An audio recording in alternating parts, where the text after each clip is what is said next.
ഇഷ്ടമല്ലാത്തതായി ആരും ഉണ്ടാവില്ല അല്ലേ? ഇന്നത്തെ നമ്മുടെ യാത്ര പൂക്കളുടെ ഒരു ചെറിയ ലോകത്തേക്കാണ്. അബുദാബിയിലെ തന്നെ one of the largest flower farm. Entry fee എന്ന് പറയുന്നത് 10 AED പെർ ഹെഡ് ആണ്. 1 ഇയറിന് താഴെയുള്ള കുട്ടികൾക്ക് ഫ്രീ എൻട്രിയും. എൻട്രൻസിൽ തന്നെ ഒരു സൈക്കിളിൽ ഫ്ലവേഴ്സ് അറേഞ്ച് ചെയ്ത് വെച്ചിരിക്കുന്നത് കാണാം. ഫോട്ടോസ് ഒക്കെ എടുക്കാൻ വേണ്ടിയാണിത്. കൂടാതെ എൻട്രൻസിൽ തന്നെ ഷെയ്ഖ് സയ്യിദ് ബിൻ സുൽത്താൻ നഹ്യാന്റെ ഫോട്ടോയുള്ള ഒരു ചെറിയ ബോർഡുണ്ട്. അതിൽ ഇങ്ങനെ എഴുതിയിരിക്കുന്നു, അവർ പറയുന്നു അഗ്രികൾച്ചർ കൊണ്ട് നമ്മുടെ രാജ്യത്തിന് ഒരു ഭാവിയില്ല എന്ന്. എന്നാൽ സർവശക്തനായ ദൈവത്തിന്റെ സഹായത്താൽ ഈ മരുഭൂമി ഒരു ഗ്രീൻലാൻഡ് ആക്കാൻ നമുക്ക് സാധിച്ചിരിക്കുന്നു. ശരിക്കും വളരെ അർത്ഥവത്തായ വാക്കുകളാണിത്. ഒരു മരുഭൂമി ഇത്രയും മനോഹരമായ ഒരു ഗ്രീൻലാൻഡ് ആക്കി വാർത്തെടുക്കാൻ ഈ രാജ്യത്തിന്റെ ഡെഡിക്കേഷൻ ശരിക്കും അഭിനന്ദനാർഹമാണ്. ഈ കുഞ്ഞു മുയൽക്കുട്ടന്മാർ ഇവിടുത്തെ അന്തേവാസികളാണ്. ഇവ നമ്മുടെ ഹൃദയത്തിൽ ചെറിയ സന്തോഷത്തിരയായി മാറുന്നു. പൂക്കളുടെ ഇടയിലായി ചെയറും ടേബിളും ഒക്കെ സെറ്റ് ചെയ്തിട്ടുണ്ട്. മോർണിംഗ് പൂക്കളുടെ മനോഹാരിതയൊക്കെ മതിപൂർവോളം ആസ്വദിച്ച് ഒരു കപ്പ് കോഫിയൊക്കെ കുടിക്കുന്ന ആ വൈബ് ഒന്ന് വേറെ തന്നെയാണ്.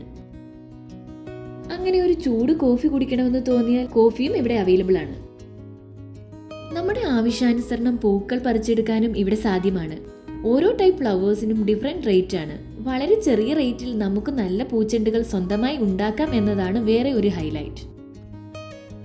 Varieties of cosmos, matthiola, snapdragon, dragon's head lily, salvia ഫാൽനേഷ്യ ഇവയാണ് ഇവിടുത്തെ രാജകുമാരിമാർ. ഈ മണ്ണിന്റെ സ്നേഹം ഈ പൂവുകളിൽ ദൃശ്യമാകുന്നു.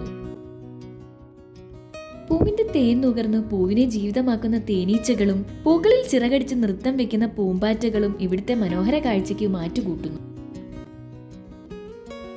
മണമുള്ള മണ്ണിൽ നിറമുള്ള ഈ പൂക്കളെയും തഴുകി ഇങ്ങനെ നടക്കുമ്പോൾ എന്തെന്നില്ലാത്ത ഒരു ഹാപ്പിനെസ് ആണ്. ബോഗൻവില്ല പൂക്കളാൽ ആർച്ച് സെറ്റ് ചെയ്തിട്ട് അതിൽ ഊഞ്ഞാൽ കെട്ടിയിട്ടുണ്ട്.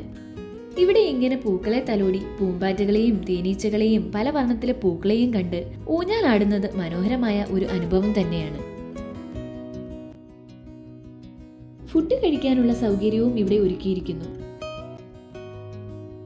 ഫാമിന് ഒത്ത നടുക്കായി ഒരു വാട്ടർ ഫൗണ്ടൈൻ സെറ്റ് ചെയ്തിട്ടുണ്ട്. വളരെ മനോഹരമായാണ് ഈ ഫാം സെറ്റ് ചെയ്തിരിക്കുന്നതും മെയിൻറ്റെയിൻ ചെയ്യുന്നതും. മോർണിംഗ് തന്നെ ഒരുപാട് വിസിറ്റേഴ്സും ഇവിടെ വരുന്നുണ്ട്. എല്ലാവരും ഫോട്ടോസും വീഡിയോസും ഒക്കെ എടുക്കുകയാണ്. ഫോട്ടോഷൂട്ടിന് പറ്റിയ ഒരു ബെസ്റ്റ് സ്പോട്ട് തന്നെയാണിത്. ഫോട്ടോഷൂട്ടിനും മറ്റുമായി ഇതിവിടെ അറേഞ്ച് ചെയ്തിരിക്കുന്നു. ഇത്രയധികം ഫ്ലവേഴ്സ് ഇവിടെ ഉണ്ടെങ്കിലും എനിക്ക് ഒരുപാട് അട്രാക്ഷൻ തോന്നിയത് ഈ പർപ്പിൾ സുന്ദരിയോടാണ്. നോട്ടത്തിൽ ലവെൻഡർ എന്ന് തോന്നുമെങ്കിലും ഇത് സാൽവിയ ഫാൽനേഷ്യയാണ്. ഒരു സൈഡ് മുഴുവൻ ഈ പൂക്കളാൽ നിറഞ്ഞു നിൽക്കുന്നു. 5 പീസ് ഫ്ലവറിന് 3 AED വീതമാണ് റേറ്റ് വരുന്നത്. ഫ്ലവേഴ്സ് കൂടാതെ ചെറിയ രീതിയിൽ നാരകവും ഡേറ്റ് പാമും ഇവിടെ വളർത്തിയെടുക്കുന്നു. മോർണിംഗ് 7:30 മുതൽ 12 വരെയും ഈവനിംഗ് 3 PM to 7 PM വരെയുമാണ് ഫാം ഓപ്പൺ ആവുക. വാഷ്റൂം ഫെസിലിറ്റിയും പാർക്കിംഗ് സൗകര്യവും ഇവിടെ അവൈലബിൾ ആണ്. ഫാം മുഴുവൻ ചുറ്റിക്കണ്ടുവെങ്കിലും തിരികെ പോരാൻ എന്തോ ഒരു സങ്കടം. മനോഹരികളായ പൂക്കളോടും പൂമ്പാറ്റയോടും ബൈ പറഞ്ഞുകൊണ്ട് അവിടെ നിന്ന് ഇറങ്ങി. അടുത്ത ഒരു വീഡിയോയിൽ കാണും വരേക്കും ബൈ ബൈ.